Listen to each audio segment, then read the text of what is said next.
বিশ্বের অন্যতম ধনী ও প্রভাবশালী এই তিন ব্যক্তি আজ হাজার হাজার কোটি ডলারের সাম্রাজ্যের মালিক, কিন্তু একসময় তাদের জীবনও ছিল সাধারণ।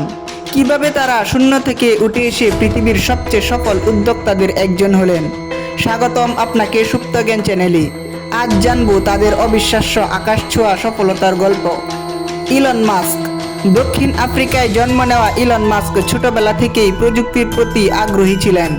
তিনি নিজে শেখার মাধ্যমে কম্পিউটার প্রোগ্রামিং শুরু করেন।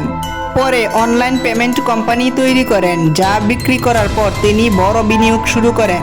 তিনি বৈদ্যুতিক গাড়ি, মহাকাশ প্রযুক্তি এবং ভবিষ্যতের পরিবহন নিয়ে কাজ করে নতুন শিল্প তৈরি করার চেষ্টা করেন। তার ঝুঁকি নেওয়ার মানসিকতায় তাকে বিশ্বের সেরা ধনী ব্যক্তিতে পরিণত করেন। Bill Gates. বিল গেটস ছোটবেলা থেকেই কম্পিউটারের প্রতি আগ্রহী ছিলেন। কিশোর বয়সেই তিনি প্রোগ্রামিং শেখা শুরু করেন। পরে তিনি মাইক্রোসফট প্রতিষ্ঠা করেন।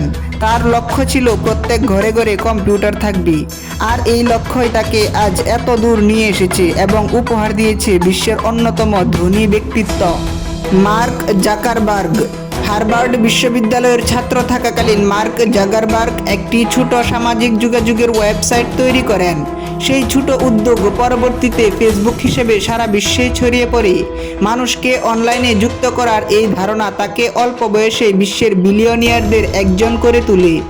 ইলন মাস্ক, বিল গেটস এবং মার্ক জাকারবার্গের গল্প আমাদের শেখায় বড় সাফল্য শুরু হয় একটি ধারণা থেকে, কিন্তু সেই ধারণাকে বাস্তবে রূপ দিতে লাগে পরিশ্রম, সাহস এবং দীর্ঘ সময়ের চেষ্টা। ভিডিওটি ভালো লাগলে লাইক দিয়ে সাবস্ক্রাইব করে সঙ্গেই থাকুন।